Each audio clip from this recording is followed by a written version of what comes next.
हाँ तो मित्रों, झारखंडी ब्लॉग में आप सभी का फिर से स्वागत है। तो आज दिनांक 7/5/2021 है।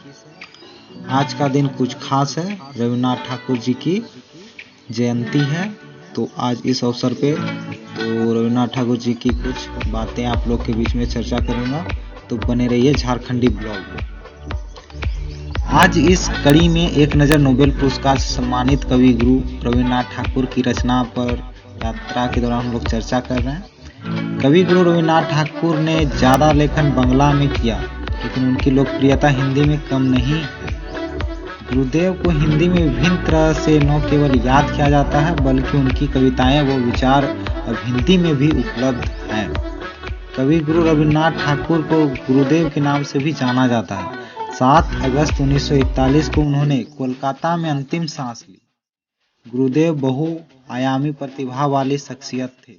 वे कवि, साहित्यकार, दार्शनिक, नाटककार, संगीतकार और चित्रकार थे। विश्वविख्यात महाकाव्य गीतांजलि की रचना के लिए उन्हें 1913 में साहित्य के लिए नोबेल पुरस्कार से सम्मानित किया गया। साहित्य के क्षेत्र में नोबेल जीतने वाले वे अकेले भारतीय हैं। रविन्द्रनाथ ठाकुर का जन्म 7 मई 1861 को कोलकाता में हुआ। हालांकि कोलकाता में रविन्द्रनाथ जी का जन्म हुआ था। उनके पिता का नाम देवेंद्रनाथ टैगोर और मां का नाम शारदा देवी था।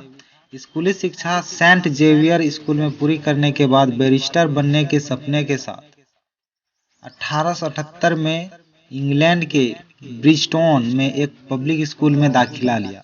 उन्होंने लंदन विश्वविद्यालय से कानून की पढ़ाई की और 1880 में बिना डिग्री लिए भारत लौट आए।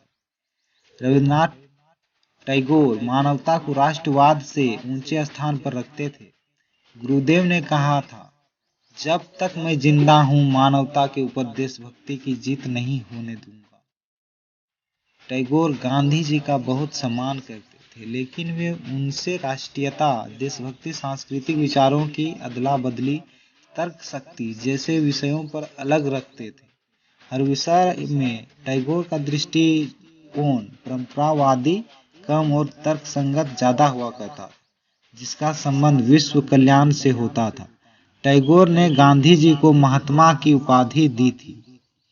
गुरुदेव ने बंगला साहित्य के जरिए भारतीय सांस्कृतिक चेतना में नई जान डाली। वे एकमात्र कवि हैं जिनकी 2 रचनाएं 2 देशों का राष्ट्रगान बनी। भारत का राष्ट्रगान जन गण मन और बांग्लादेश का राष्ट्रगान अमार सोनार बांग्ला गुरुदेव की ही रचनाएं हैं। ईश्वर और इंसान के बीच मौजूद आदि संबंध उनकी रचनाओं में विभिन्न रूपों में से उभर कर आता है। साहित्य की शायद ही कोई ऐसा विधा है जिनमें उन्हें रचना न हो। गान, कविता, उपन्यास तथा नाटक, प्रबंध, शिल्प, कला सभी विधाओं में उनकी रचनाएं विख्यात है। उनकी रचनाओं में गीतांजलि, गीताली, गीतिमाल्य, कथा, ओह, कहानी, शिशु, भोलेनाथ, कनिका, छनिका, खेया आदि प्रमुख है। उन्होंने कई किताबों का अनुवाद हिंदी, अंग्रेजी अनुवाद के बाद उनकी रचनाएं पूरी दुनिया में फैली, मशहूर हुई। गुरुदेव 1901 में सियालदाह छोड़कर शांति निकेतन आ गए। प्रकृति की गोद में पेड़ों और बगीचों और एक लाइब्रेरी के साथ टैगोर ने शांति निकेतन की स्थापना की।